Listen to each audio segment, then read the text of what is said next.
Let's start. So, Tam, let me start with you.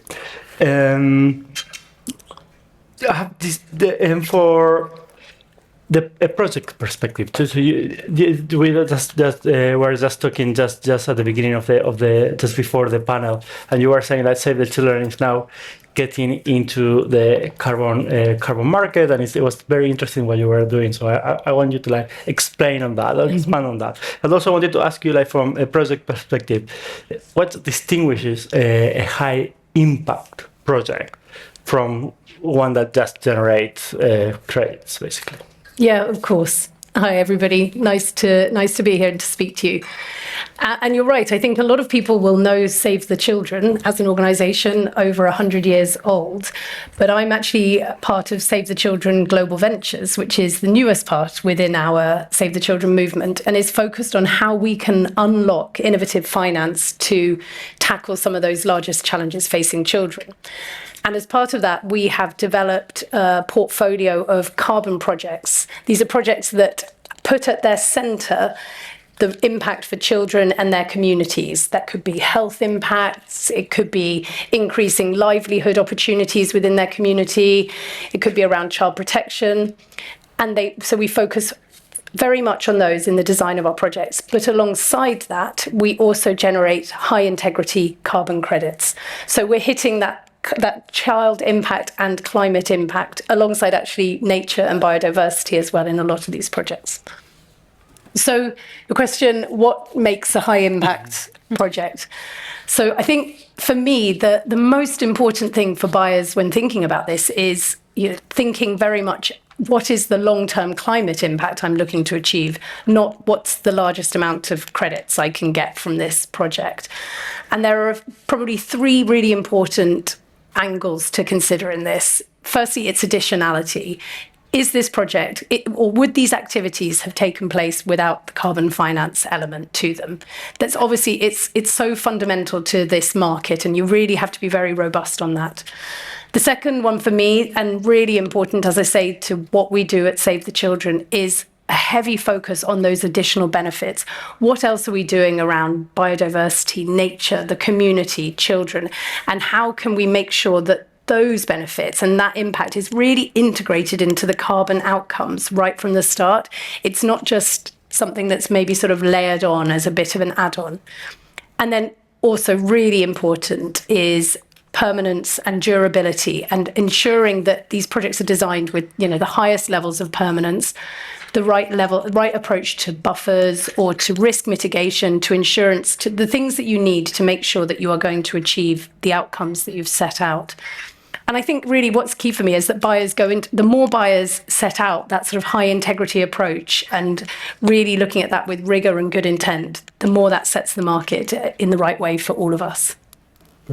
I think this leads me to my next question, but for you, Madeleine, because what we're saying now is this is beyond carbon accounting. It's more like generating impact and creating another kind of future. So for you, what is the strategic value that companies get from purchasing carbon credits?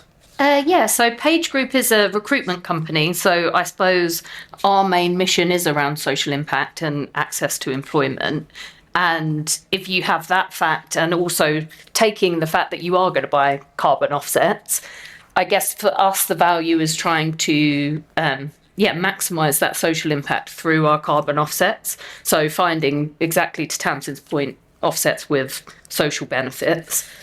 And specifically employment benefits. And I suppose something that has been interesting for me as well is, as a service-based company, it can be harder for our employees to engage around the environment and really kind of understand what that means for them.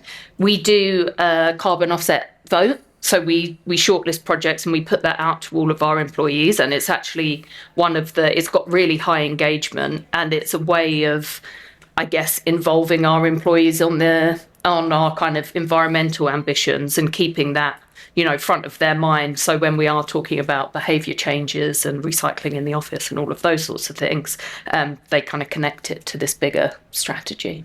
That's perfect. We at The Economist, we do exactly the same thing. So I think it's a tendency, it's a trend now, which is great to hear.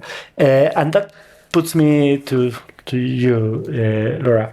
So as when I introduced the topic, and there is this perception that the market is oversupply and there is not enough demand there. So my question is, was I right to say that? Is it genuinely an oversupply market, or is that we are talking about different markets with different structure and dynamics? Well, I think that the oversupply narrative is a bit overplayed, and doesn't really look at the cross section. So it's misleading. We're really not talking about one homogeneous market, but two very distinct markets, and the story for each one of them is completely different. The first, yes, definitely oversupplied. When you're dealing with low differentiation, commoditized credits that were developed often under a very different regime and methodologies that have weaker additionality, permanence, carbon accounting claims. And at the point at which these credits were developed, they really weren't pricing risk in how people and buyers looked at them. But as the buying process became more developed and buyers became more sophisticated, the second tranche of credits that are harder to develop, higher capital, and often sold via long-term offtakes. And here I'm talking about mostly durable removals or jurisdictionally aligned credits. These are extremely constrained in terms of availability, and most of these are sold out into the future. So if you look at that cross-section, then we're telling very, very different stories. And if you take a step back, I think we're looking at a market that's finally, and rightfully so, starting to price risk when we look at credit procurement. That's brilliant. So do you, building up in what Laura has just said, under which conditions do you see demand picking up and increasing? Yeah, I think, as Laura just said, right, I think if you look at the demand today, it is picking up quite substantially. So to put some numbers behind what you just said, right, the amount of forward offtakes agreements for durable removal last year was like $7 to $8 billion, which is 6 times the spot market of the other credits. So you can see that there's a lot of future going activity already happening. This is largely driven by large buyers that have very serious net zero commitments that follow through and that are obviously starting to realize that 2030, 2035 is not that far ago.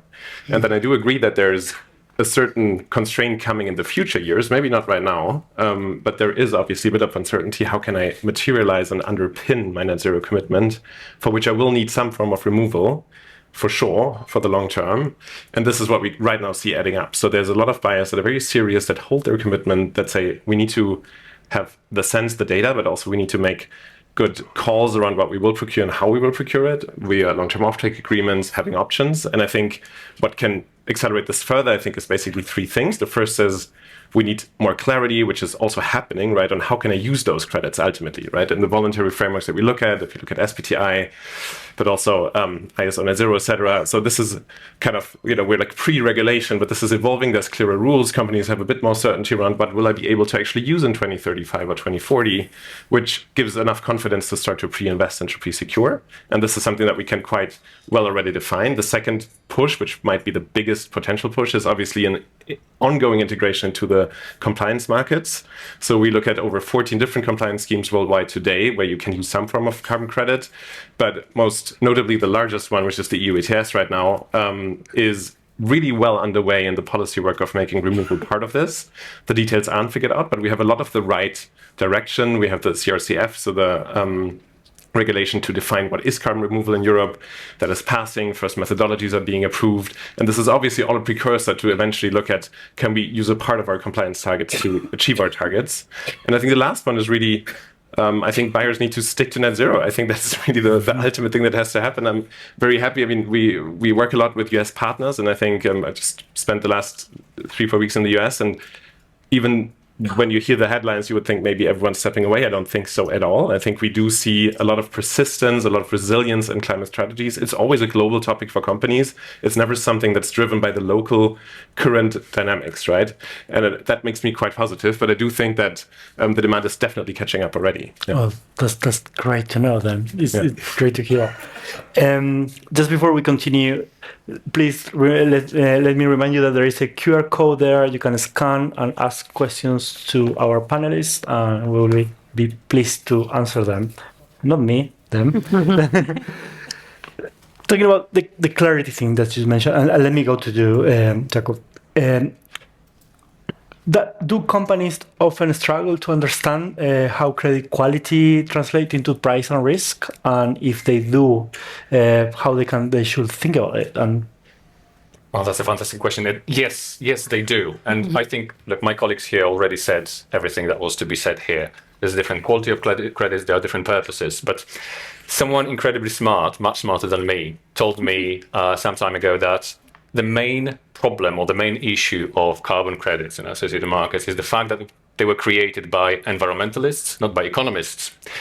And at the end of the day, a ton of carbon is a ton of carbon. So I can buy a ton of carbon for £3, or I can buy a ton of carbon for £400. And really, what's the difference? And from my perspective, and a lot of people will hate me for saying that, but I think the whole market really lacks standardization. We've got certification of carbon credits, but at the end of the day, again, if I can pay £3 per ton for a very, very low quality avoidance type of a project where I don't really create a carbon sink, and I will still buy a ton of carbon, and I have to face that with my £400 direct capture or some other fancy technology carbon credit. All that remains really is risk and purpose. And then this is where it becomes incredibly hard to justify.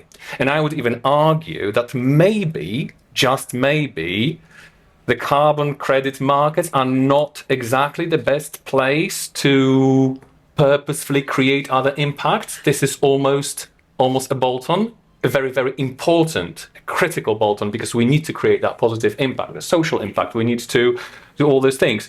But at the end of the day, again, ton of carbon. So there's a lot of misunderstandings. Mm-hmm. The way we look at it, avoidance credits, they are very, very important for other purposes. But for us as an organization, and A&O Shearman is a law firm, a very, very large law firm, we specialize in arguing against things. Avoidance credits are a no-go because they don't really, from our perspective, create this purely carbon-focused impact as much as the removal credits would. And then when it comes to removal credits, again, we have to strike a good balance between the price and what I will still say is a perceived quality of that carbon credit. Why perceived? Not because it is worse or better, but exactly because of that lack of real standardization behind what falls into a ton of carbon. If I can push back on that. Yes, please. I think a ton of carbon is a ton of carbon if you're trying to think about it as the ultimate goal being commoditization. But if you think of a ton of carbon more like a bond and actually price the risk in how you think about it, then you'd end up with a very different story, where the actual probability of that one attributed ton, that certificate leading to 1 metric ton of greenhouse gases removed or avoided, it's just different. And I think that, if anything, what we've learned from this bifurcation of the market that I spoke about prior is the need to inbuild price and risk adjust the way we look at the credit. And pure commoditization and standardization will never get there because we're dealing with different technologies. A ton of removals via biochar or a ton of avoidance via a methane project have fundamentally different underlying risk profiles. I'm not going to counter that. Absolutely, you are absolutely right. But what that also means is that we are severely underinformed. And I've been buying carbon credits for, several years now, and I still don't understand enough to really make an informed decision. Without companies like CEEZER, who help us do that, we really wouldn't be making the choices that we're making nowadays. Yeah. which is the importance of the infrastructure that we're building around it, right? So be it ratings agencies, insurance companies, registries, so that we and buyers more broadly understand what it is that they're buying and what risk they're putting on their balance sheet, which historically has been greatly underappreciated, misunderstood, mispriced. Very true. But luckily, I think what we do see right now is that there is a great push to do this. I think there's a lot of what you just said, right? There's a lot of, I think, common understanding about what is quality, what are the dimensions we look at for reliability and for resilience of the carbon credits that we buy. And I think, indeed, it is complex, but I think many things in the world are. And I also think that actually the market is doing quite a good job in allowing different technologies to be tried out. And I think sometimes it's easy to forget that we still need to do this, right? Like, this is not a figured out space. There's still a lot of innovation happening, which we need, which means that ideally, like I think great buyers do, you support a portfolio of different options, a portfolio of opportunities, some with different risks, but you can really look at it and optimize different risk perspectives for delivery, for technology, for reversal, for permanence, by also combining different carbon credits into the same portfolio. And you can do this in a very deliberate data-driven way, which I think is also great.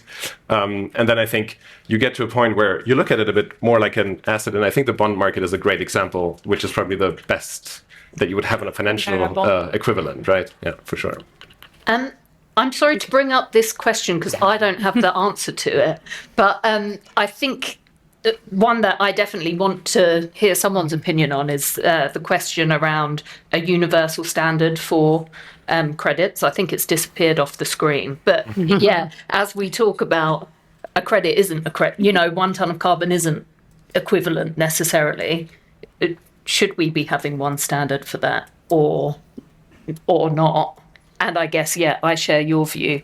I'm a trying to be informed buyer of carbon, but I do not find the current system particularly helpful in making informed decisions. Yeah.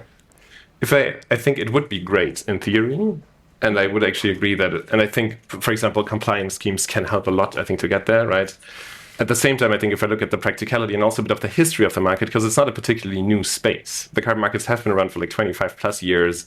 It's not like we've never done this before. So we've learned a lot as humanity on how to do it and how not to do it and what can go wrong in this. So I think one thing that I think we have learned is that it's really hard to bet on the one player. Right. So we need a bit of you need the competition in a way, and we need to learn on the methodology and technology level. But we also need to do it on how do we trade it? How do we verify it? So right now, I think it has been quite helpful that there's new things coming up. There's new standards. I do agree that for the buyers, and I mean, that's why we work with many, many partners, right, to help with this, that it is very complicated. But I think once we have a bit more standardization, which I think is happening, hopefully that will also help to navigate. I want to ask you. No, don't apologize. I love the conversation, but we're talking about the complexity of these markets for buyers or like for first-time buyers, and you have started to get involved in your organization, of course, not you, but just 2 years ago. So what are can you relate to what they were saying about the complexities of the markets, and which are the due diligence that the organization have done or does in order to be certain that the carbons that the credits that you're buying are making a real impact? Look, I think I just want to make one quick observation off the back of that, and I promise I will answer. I think one of the things I worry about sometimes when I can understand the desire for sort of standardization and things like that, but I worry that with any sort of uncertainty in the market and people holding back and waiting for something to be perfect, we're missing the opportunity to invest in projects that are making a difference to communities living with the impacts of climate change today, tomorrow, etc. So I'm always really focused on that because those are the projects that Save the Children's working on. So I think on that question, I think if anybody here is thinking about their first investment in carbon finance, I think it's obviously such an important moment to think hard, because making that initial decision really sets the precedent for how your carbon strategy will evolve within your business. And for me, the buyers that I speak to who I'm most impressed by are those who have really started to integrate that decarbonisation strategy with their business strategy. It's similar to the conversations I had with CSR directors over the past decade and beyond. when it starts to speak to what you're trying to do as a business and where you can integrate, like you were saying there, Marianne, about employability and things like that, that's really impressive. So the due diligence questions really come back to some of the things we've talked about here. It's what is the verification standard or the methodology of the projects that you're looking at? And although there isn't one universal standard, there are definitely some within the ICVCM that are perceived as those higher ones. And, we would always really recommend that organizations follow those. It's looking at those co-benefits. I will keep saying this, but these projects can be designed in ways that deliver a meaningful impact for communities from more or less that first year. And I think if we can do that alongside the credits, then we know that we're delivering that double benefit. Really thinking about the permanence, really thinking about how you mitigate some of those risks. So with the appropriate buffers built in, using insurance as well.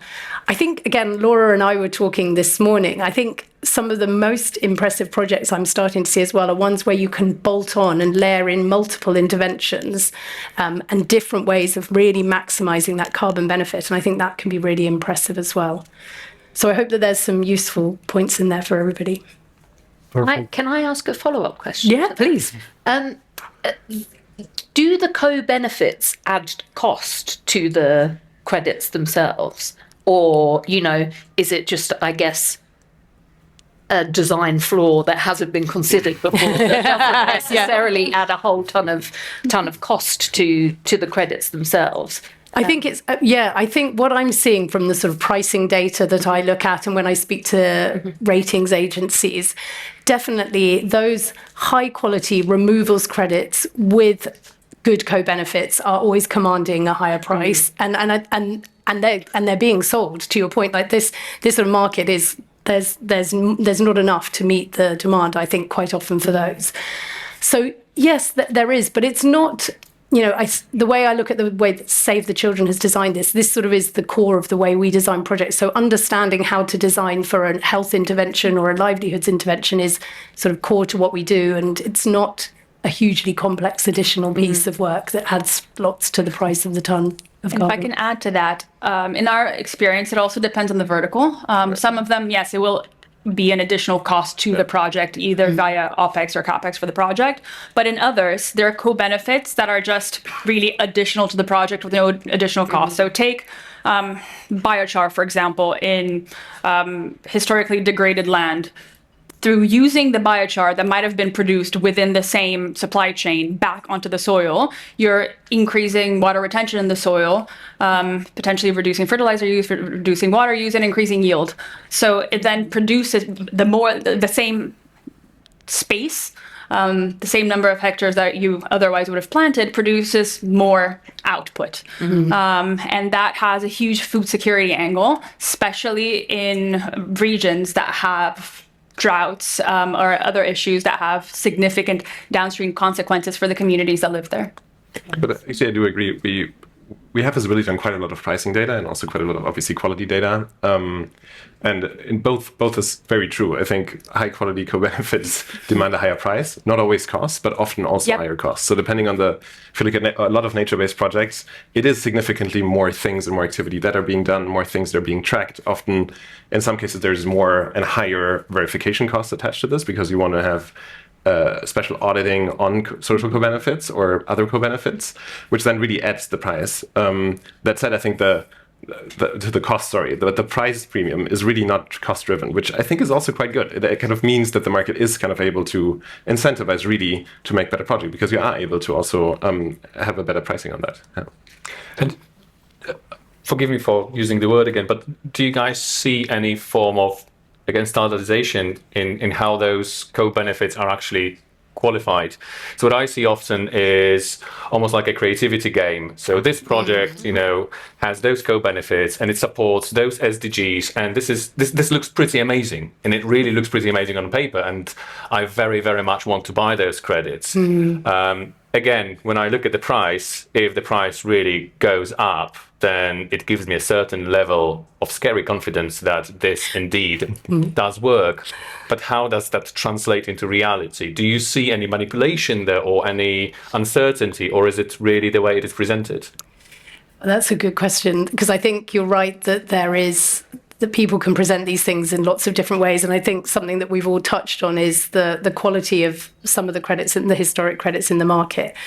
The simple answer is that when it comes to sort of measuring these social co-benefits, that's the sort of thing that Save the Children has spent decades building up in terms of our measurement and evaluation framework. So we feel fairly confident in the way we do it.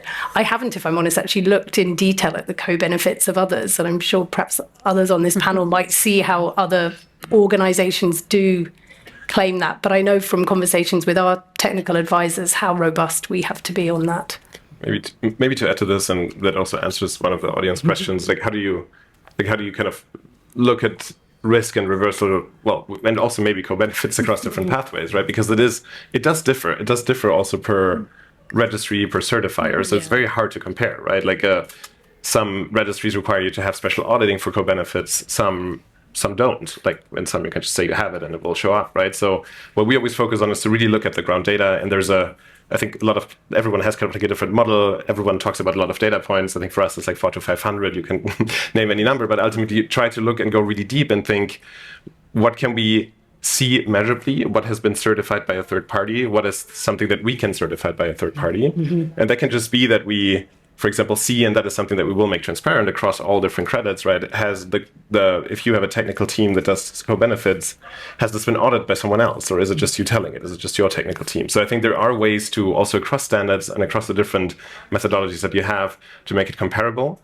The other thing that we always look at is you have to compare between kind of projects you can, but then also within the project category. So I mean, you had the example of biochar, right? There's artisanal biochar that is maybe produced really with local smaller communities. You might have a higher delivery risk because it's just way more unstable operations, right? The alternative might be to invest in industrial biochar, which is kind of similar biochar coming out of it. It's a way more large scale process. It's more technologically driven, but the co-benefits for the local communities might be way lower, right? So you really got to be a bit specific, and this is how you also. Again, I think I always argue you can use data, and the data is quite available, and it is possible to do it and bring it down to a more factual level. Off the script, but like following our conversation, and you have been talking about these co-benefits and these positive externalities that some projects generate, and sometimes they are not necessarily reflected in the price of the carbon credit. Which mechanism are you do you envisage in order to reflect those co-benefits that the project generates into the actual credit? So for them to become like more interesting to prepare projects that have like many difference for local communities, many benefits. Sorry. I mean, maybe. So I think there's a few mechanisms that already do this, right? I think you have labels, you have rating. We talked about rating agencies. That's very helpful, right? You have third parties that rate projects, which will give you an overview of this is how we look at the rest of the market and this specific project, and this is what the value is delivering. You have labels. I think we talked a bit about VCMI, there's CCP, the core carbon principles, which again help to signal. And I think what we see in the larger transaction data that we have and the kind of portfolio data that we have is that these labels really add to price immediately. But then to the point of two markets, also the pricing mechanisms in the markets can be very different, right? So you have the more expensive technologies that are priced down as they go along because they normally start to scale. So you start at $500, $600, $700 per ton, which is where biochar was not too long ago, actually, if you think 2-3 years back. So now we're starting to go down to sometimes, there's the $100 barrier maybe that some are talking about, some are not, depending on the volume and the time scale. But then you also have projects that are maybe that started really kind of at lower prices. So we talk about maybe $15 forestry removal, which is starting to get more expensive because the demand is there, because there's more co-benefits that are being priced in. But it's not really cost driven; it's more driven by actual signaling of quality and demand. And I think we see both of this happening in parallel at the moment. Yeah, if I can add to that, I think the last few years we finally started seeing price actually be driven by underlying risk, and today, I think the most universal short form for that are ratings. But that, especially for newer technologies, is still imperfect because, as Magnus mentioned, the price often includes the cost of R&D. So you're dealing with technologies that are at very different stages of development.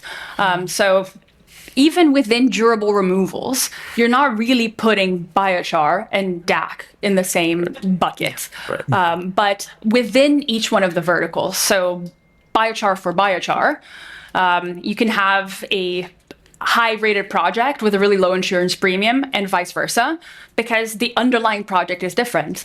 And even just the actual product that's produced, if you're using an artisanal kiln, it's a less durable form of biochar because it has a higher decay rate than an industrial scale project. And from an additionality and permanence perspective, I think we've really converged on standards of what that project ought to look like. But with co-benefits, that's something that's still being developed today. But to end kind of on a more positive note, moving towards a path of convergence where auditing standards are being developed for each one of these co-benefit claims, especially because for buyers, the story matters. Yeah. The buyers can. It does matter, yes. Please say. I suppose as a buyer, I wonder what is the role of buyers in pushing for that standardization? I'm happy. Is there a role? Yeah. I actually would argue that a lot of the push towards higher quality credits has been driven by a small but mighty number of buyers that became a lot more sophisticated. And the actual standard of due diligence for the procurement processes for some of these buyers today are higher than some registries. So that short form of what is the registry, that's sufficient, which was the old procurement process for buying, nowadays no longer works like that. And yes, you end up in a world where then everybody copy trades what a few number of buying teams do. But actually, the biggest push towards quality ironically came from the buyers that are putting their money where the mouth is. And buyers are thinking about long-term procurement as opposed to opportunistic spot purchasing. But this is very interesting because you are talking a lot about risk, and at the end of the day, we all know that we can achieve net zero without carbon credits, but we can't reduce the temperature increase without carbon offsets. Just physically, we can't. We can reduce emissions to absolute zero, and that will still not stop climate change. So the mechanism is absolutely necessary. So if you look at the long-term risk, if we don't do that, the business will be in a lot of trouble. So the risk mechanism is absolutely true here. So we absolutely have to push for it. I agree. But again, for me, there's insufficient education. I mean, today, during this conversation, I learned more than during the last 5 years of buying carbon credits. Yeah, I agree, but I'm not an environmental scientist. I'm an economist, so I'm preaching to the choir. I would agree. Yeah. And from a legal governance perspective, what are the due diligence steps that need to be in place in order to avoid for buyers of carbon credits? Like more on the legal perspective, what do you see? Okay, I was expecting this question. So caveat, the most important caveat, I'm not a lawyer. I'm a chemical engineer, which means I'm not allowed to give legal advice. Having said that, I mean, look, there is a simple answer and a slightly more complicated answer. The simple answer: you find a good broker, you make sure that they take all the liability in your simple single contract, and you're almost safe. Again, almost safe. But if you actually look at it from the legal and the governance perspective, there are several things to consider, and again, that depends on your risk appetite. So the first one is a title. So is your seller actually entitled to sell those carbon credits? Do they really own them? Are they properly registered, and so on and so on. Second, where does the actual liability lies? Where are there sufficient warranties and indemnities in place? So what happens if those credits do not get delivered? Then you actually have to treat that as a pretty standard procurement exercise where you're buying something that is somewhere in between a good and a service. Is buying goods is often more complicated from the due diligence perspective than buying services, because you have additional aspects such as human rights, reputational impacts. So where are your credits generated? Are there any potential human rights issues? Are there any land removal issues? Are there any forced labor issues in the creation or generation of those credits? You have to look at sanctions. Are you buying your credits, for example, from markets that are under sanctions, because that will cause a lot of issues. Then there is a very standard question of the long-standing reputation of your seller. So what happens if things go wrong? What happens if something explodes and suddenly you end up with your name attached to their credits? Because keep in mind that when you were retiring them, your name is there in the registry as the organization that retired the credits. So if we bought our credits from a market where various types of things happen, that will again be quite a significant issue. And there are probably many more. But at the end of the day, again, if you run it as a good, strong procurement exercise, again, something between goods and services, then you probably should be quite safe.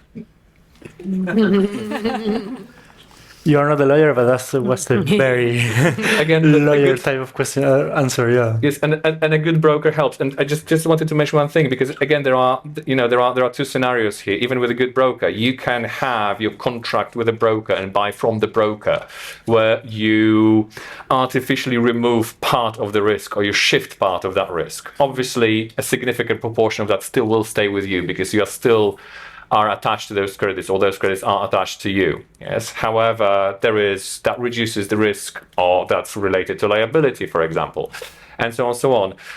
But also very often when you sign those contracts, you will learn that if your legal team does not go deep enough into that, and obviously all our legal teams go deep enough into that, but if they don't, just in case, then you will see that you may end up with thinking that you're buying from someone and actually buying from someone else. That actually happens surprisingly often, so always keep that in mind. Madeleine, as the buyer in the room, what are the structure your company put in place in order to safeguard of any reputational risk or any risk associated to carbon credits? Yeah, well, we partner with CEEZER, so we've taken the option of outsourcing part of that risk, I guess. And given the nature of this conversation and how complicated it is, I wouldn't, I am not an expert on carbon markets or even the quality of credits. Arguably, maybe we both should upskill slightly off the back of this conversation. But so the internal governance doesn't look too different to anything else around sustainability. We have our sustainability committee, and we run all our big decisions through them. So we use a third party. We take it through the sustainability committee. We do our own shortlist before putting it out to the employee vote. So we do a first step from the sustainability team of kind of filtering the right kinds of projects with the right level of due diligence that we're happy with, and then we hand that over to our employees to make the final decision. Perfect. Maybe to add that, I think one thing that's important that often gets forgotten, because we talk now a lot about the purchase, but the purchase is just where you start, right? Like you will remain having purchased those credits in the future. So I think one element that I think we look at as quite important is to continue to monitor. And obviously, in your case, we do that for you in a way. But I think you do need to continuously think about how can you maintain up-to-date data on the project, make sure that it continues to deliver as it does, if there's anything in the market happening, even changes in jurisdiction, as you just said, right? There can be policy changes in the country that might affect the future viability, or at least, to some degree, the viability of the credits that you purchase. So I think that's another good point to keep in mind, that the purchase is the start, right? You need to continuously stay a bit up to date on that, and to really manage, I think, the risk that can come. So you have to keep in mind that this market is not consistently regulated. Almost every country will have a completely different legal approach to that. Yeah. Well, with that very optimistic note, I'm gonna say thank you very much for doing my job very easy, because it was a very talkative panel, and I really appreciate that, and it was great. I hope you enjoyed the discussion. I think it was brilliant. So thank you very much for this. Thank you. Thank you.